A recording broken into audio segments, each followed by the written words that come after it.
بسم اللہ الرحمن الرحیم۔ حدیث پاک نمبر 1، حضرت ابن عمر رضی اللہ تعالی عنہ بیان کرتے ہیں، رسول اللہ صلی اللہ تعالی علیہ وآلہ وسلم نے فرمایا، 3 چیزیں واپس نہیں کی جانی چاہیے، تکیہ، تیل اور دودھ۔ ترمذی۔ اور فرمایا یہ حدیث غریب ہے۔ کہا گیا کہ تیل سے خوشبو مراد ہے۔ راوی ترمذی شریف۔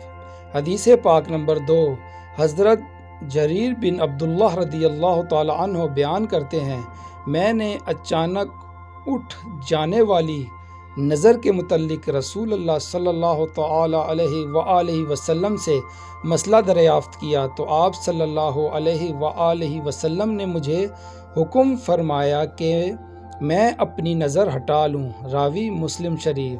حدیث پاک نمبر 3، حضرت ابو بکر صدیق رضی اللہ تعالی عنہ بیان کرتے ہیں، جب رسول اللہ صلی اللہ تعالی علیہ وآلہ وسلم کو کوئی خوش کن معاملہ درپیش ہوتا تو آپ صلی اللہ تعالی علیہ وآلہ وسلم اللہ کا شکر ادا کرنے کے لیے سجدہ ریز ہو جایا کرتے تھے۔